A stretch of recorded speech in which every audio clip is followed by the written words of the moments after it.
고위공직자범죄수사처가 오늘 부산 강서경찰서를 압수수색했습니다. 이재명 민주당 대표에 대한 암살 미수 테러 사건 당시 경찰의 현장 훼손에 대해 우리 당이 부산경찰청장과 부산 강서경찰서장을 공수처에 고발한 지 넉 달 만입니다. 만시지탄입니다. 지금이라도 경찰이 수사의 중요한 단서가 될 현장을 왜 범행 37분 만에 서둘러 물청소하여 증거를 인멸하려 했는지 명백히 밝혀야 합니다. 경찰의 범행 현장 훼손을 증거인멸 행위로 볼 정황은 충분합니다.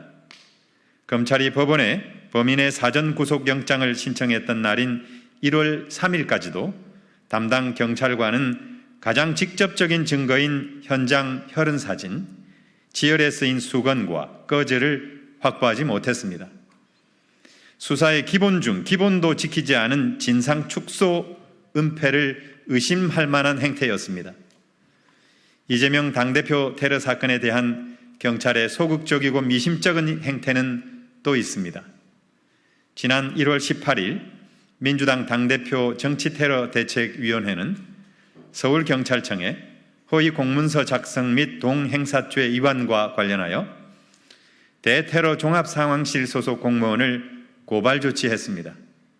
경찰은 고발장이 접수된 지 5달이 넘도록 고발인 조사조차 하지 않고 있습니다.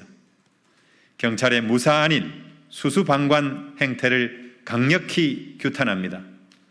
경찰은 테러 사건의 범인이 잡혔으니 모든 게 끝났다고 보는 것입니까? 윤익은 경찰청장은 여전히 민주당의 고발이 정치적인 사안에 불과하다고 보시는 것입니까? 그런 태도야말로 정치를 핑계로 진실을 가리려는 의도된 책략이자 또 경찰의 소극적이고 무사태평한 행태의 이유입니다. 야당 지도자뿐만 아니라 정치인을 대상으로 한 테러는 민주주의에 대한 심각한 도전이며 법치주의에 대한 위협입니다.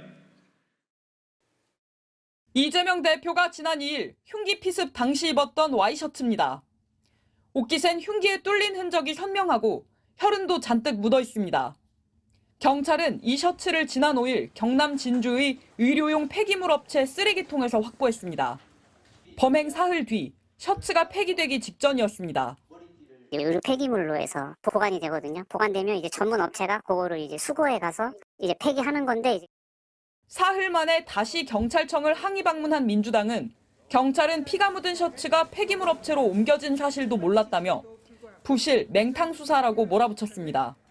또 피의자의 신상과 정당 가입 이력, 8쪽의 변명문이 범행 동기와 관련이 있다며 이를 공개하고 전면 재수사에 착수하라고 거듭 촉구했습니다. 선택적 정보 공개로 사건을 축소 왜곡하려는 경찰이야말로 정치 테러범의 공범이고 가짜뉴스의 주범입니다.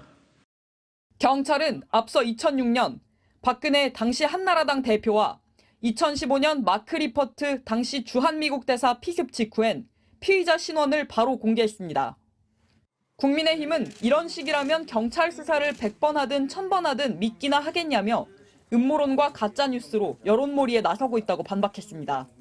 민주당은 이런 끝도 없는 음모론을 마구 퍼뜨려도 괜찮다는 특권을 받기라도 했습니까? 민주당은 전면 재수사가 이루어지지 않으면 특검과 국정조사까지 검토하겠다는 입장인데 국민의힘은 초법적 발상이라며 정쟁만 유발하겠다는 뜻이라고 맞서고 있습니다. MBC 뉴스 김민영입니다.